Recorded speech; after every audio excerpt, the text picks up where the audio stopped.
आज Doubtnut app download करें। Doubtnut पर अपने सभी गणित, रसायन विज्ञान, भौतिक विज्ञान और जीव विज्ञान के डाउट्स का करो सफाया। बस प्रश्न की फोटो खींचो, एक ही प्रश्न को क्रॉप करो और तुरंत वीडियो सोल्यूशन पाओ। अभी डाउनलोड करें। हेलो फ्रेंड्स, हमारा क्वेश्चन है एक क्षेत्र में समरूप विद्युत क्षेत्र E तथा गुरुत्वीय क्षेत्र G एक दूसरे के लंबवत हैं। तो Q आवेश तथा M जो है द्रव्यमान का कण जो है इस क्षेत्र में गति प्रारंभ करता है। तो इसके प्रक्षेप वक्र के लिए जो है समीकरण को निकालें। ओके, तो क्वेश्चन को यहाँ पे हम फिगर ड्रॉ करके देख लेते हैं। हमेशा हमें पता कि गुरुत्वीय त्वरण ऊर्ध्वाधर नीचे की तरफ लगता है, तो इसके लंबवत हमारा क्या होगा, वैद्युत क्षेत्र हमारा इस डायरेक्शन काम कर रहा है और गुरुत्वीय क्षेत्र हमारा क्या किस डायरेक्शन काम कर रहा है, इस डायरेक्शन काम कर रहा है। और यहाँ पे इसको हम क्या मानेंगे, एक्स एक्सिस मानेंगे, इसको वाई एक्सिस मानेंगे। तो इसके ऊर्ध्वाधर नीचे क्या होगा हमारा माइनस वाई एक्सिस होगा और इस डायरेक्शन माइनस एक्सिस होगा। ये हम यहाँ पे कोऑर्डिनेट सिस्टम अपना सेट कर ले रहे हैं। ये एक्स होगा, ये वाई होगा। तो ये हमारा इस डायरेक्शन क्या काम कर रहा है, विद्युत क्षेत्र काम कर रहा है और इस डायरेक्शन में हमारा गुरुत्वीय क्षेत्र काम कर रहा है। ओके, अब क्या करते हैं कि हम यहाँ पे जो है एक समान विद्युत क्षेत्र और गुरुत्वीय क्षेत्र दोनों हमारे एक समान है। तो आवेश हमारा Q और द्रव्यमान M का कोई कण जो है इस क्षेत्र में गति प्रारंभ करता है। यहाँ पे क्या बोला, गति प्रारंभ करता है, मीन्स यहाँ से जो है इस क्षेत्र में हमारा कोई आवेश यहाँ से जो है गति प्रारंभ कर रहा है।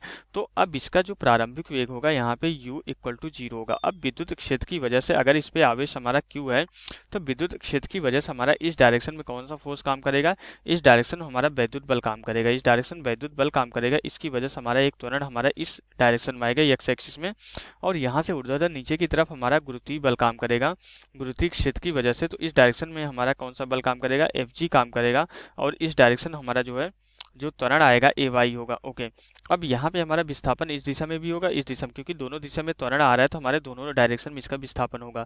तो हम यहाँ पे दोनों दिशा में जो है एक्स और वाई की वैल्यू फाइंड आउट करके दोनों में रिलेशन कैलकुलेट कर लेंगे।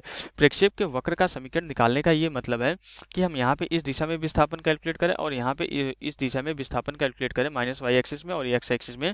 फिर उसके बाद हम क्या करें, दोनों में रिलेशन फाइंड आउट करें। रिलेशन फाइंड आउट करेंगे तो वही हमारा समीकरण बताएगा। तो इक्वेशन का जो नेचर होगा, समीकरण की जो प्रकृति होगी, उसी तरीके से हमारा इसका पथ होगा।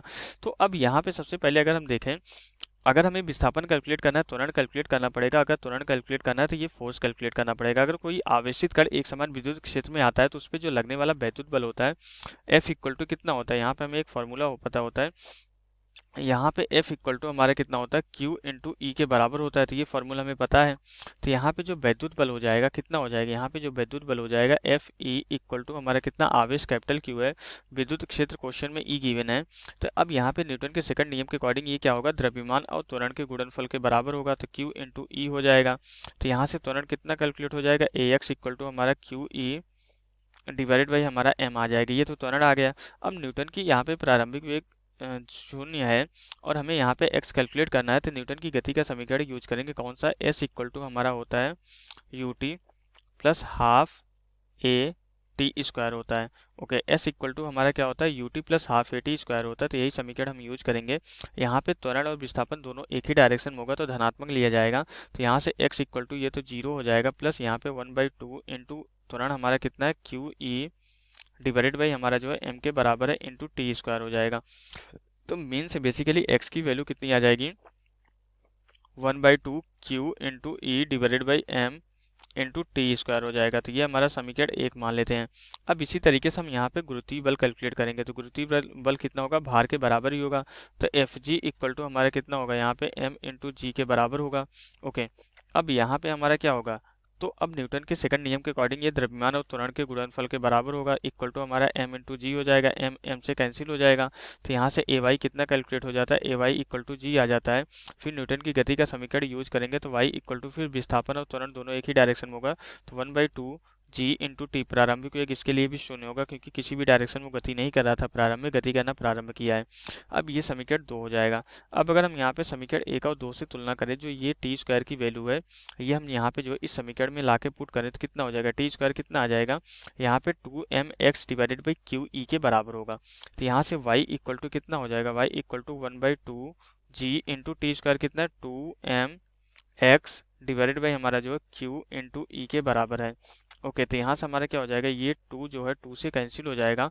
तो y इक्वल टू कितना आ जाएगा, y इक्वल टू ये m इंटू जी, यहाँ पे कितना आ जाएगा, ये हमारा m into g divided by हमारा q इंटू ई इंटू हमारा x हो जाएगा। तो ये हमारा किसका समीकरण आ गया? ये बेसिकली अगर हम यहाँ पे ध्यान दें तो ये हमारा जो समीकरण बनता है सरल रेखा का समीकरण बनता है y equal to m x का।